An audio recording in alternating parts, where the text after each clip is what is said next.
Hello, नमस्कार, आदाब, सत श्री अकाल और अस्सलाम वालेकुम। मैं हूं मोहम्मद अहमद काज़मी, लेकर आया हूं आपका पसंदीदा कार्यक्रम ग्लोबल न्यूज़। इस वक्त की बड़ी खबर अमेरिका से है, जहां वाशिंगटन में प्रेसिडेंट जो बाइडेन से अफ़गानिस्तान के प्रेसिडेंट अशरफ गनी और नेशनल रिकन्सिलिएशन काउंसिल के लीडर अब्दुल्ला अब्दुल्ला मिले हैं।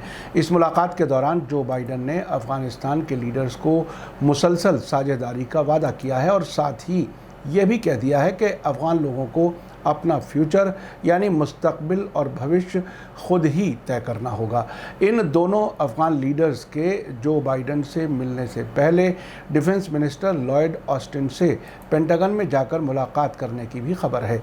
ये सब ऐसे वक्त में हो रहा है जबकि हर दिन तालिबान के ज़रिए कुछ नए इलाकों पर कब्ज़े की खबरें आ रही हैं और अमेरिका की तरफ से कहा जा रहा है कि उसकी फ़ौज की वापसी 4 जुलाई तक मुकम्मल हो जाएगी।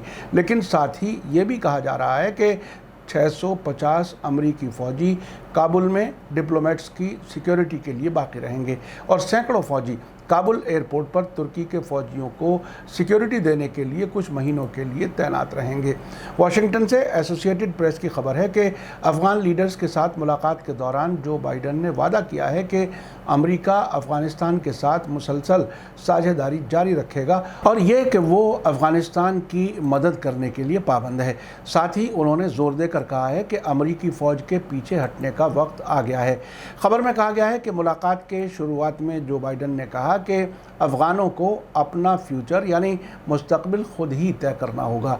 उन्होंने इस बारे में डिटेल से नहीं बताया कि ऐसी हालत में मुसलसल साझेदारी क्या हो सकती है। बीबीसी के मुताबिक जो बाइडेन ने अशरफ गनी को अपना पुराना दोस्त बताते हुए वादा किया कि अमेरिका आगे भी अफ़गानिस्तान को सियासी और माली मदद करता रहेगा और दोनों मुल्कों के ताल्लुकात कभी कमज़ोर नहीं होंगे।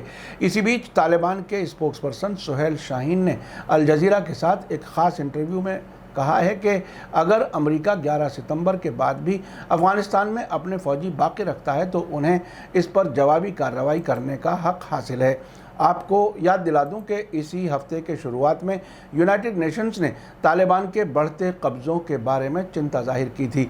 बीबीसी के मुताबिक जो बाइडेन और अशरफ गनी की मुलाकात से एक दिन पहले ही अमेरिका के सीनियर फ़ौजी अफसरों ने कहा था कि वो अपने फ़ौजियों को पूरी तरह वापस बुलाने से पहले उन हज़ारों अफ़गान लोगों को बाहर निकालने का काम करेंगे जिन्होंने तकरीबन 20 साल तक अमेरिकी फ़ौज के साथ मिलकर काम किया था। बताया जा रहा है कि ऐसे लोगों की तादाद 50,000 तक हो सकती है जिन्होंने अमेरिकी फ़ौज की किसी न किसी तरह मदद की थी।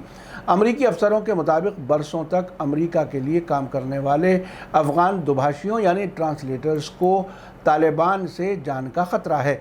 इसी डर की वजह से कम 18,000 अफ़गान लोगों ने अमरीकी वीज़ा के लिए दरख्वास्त दी है। अब से पहले जर्मनी सरकार ने भी कहा था कि वो ऐसे अफ़गान शहरियों को अपने यहाँ पनाह देने को तैयार है जिन्होंने उनकी फ़ौज की अफ़गानिस्तान में मदद की थी।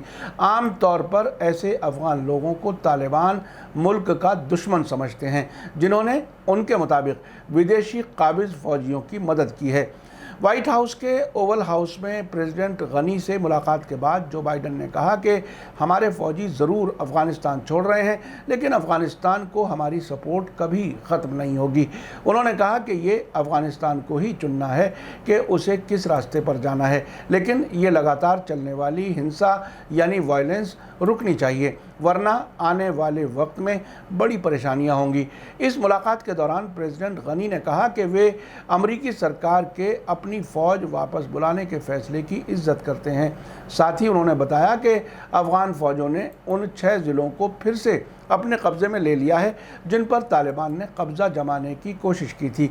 साथ ही अशरफ गनी ने कहा कि आप देखेंगे कि मजबूत इरादे के साथ, एकता के साथ और साझेदारी के साथ हम सभी रुकावटों को पार कर लेंगे।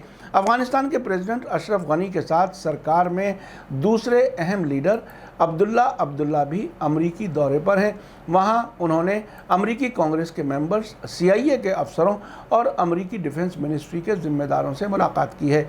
आपने देखा कि ऐसा लग रहा है कि प्रेसिडेंट जो बाइडेन और वहाँ की डिफेंस मिनिस्ट्री दोनों ऐसी बात कर रहे हैं जिससे ये समझा जा सकता है कि वो अफ़गानिस्तान में तालिबान और मौजूदा हुकूमत दोनों के साथ राब्ते में हैं। फरवरी 2020 में तालिबान और अमेरिका के बीच समझौता हुआ था, जिसके बाद उन्होंने तालिबान को हुकूमत में शामिल करने के लिए दबाव बढ़ाया था। अफ़गानिस्तान से साझेदारी जारी रखेंगे, हम फ़ौज वापस बुला रहे हैं लेकिन कुछ फ़ौजी वहाँ बाकी रखेंगे। ये कुछ ऐसे इशारे हैं जिससे लगता है कि जैसे ही काबुल में तालिबान की हुकूमत बनेगी, अमेरिका उसके साथ हो जाएगा।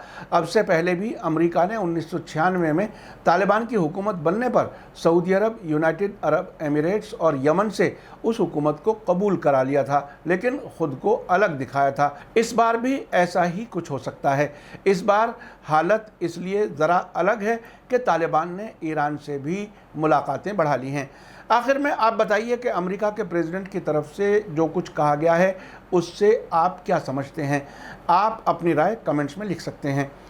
आखिर में आपको याद दिला दूं कि अगर आपने अभी तक media star world YouTube channel subscribe नहीं किया है तो सब्सक्राइब कर लें और घंटी दबाना ना भूलें। और अगर आप हमें फेसबुक पर देख रहे हैं तो हमारे पेज को लाइक करें ताकि हमारी हर नई वीडियो की खबर आपको सही वक्त पर मिल सके। इसी के साथ मुझे दीजिए इजाज़त। ग्लोबल न्यूज़ का ये एपिसोड आपको कैसा लगा कमेंट्स में ज़रूर लिखें। थैंक यू, धन्यवाद, शुक्रिया। जय भारत, जय हिंद।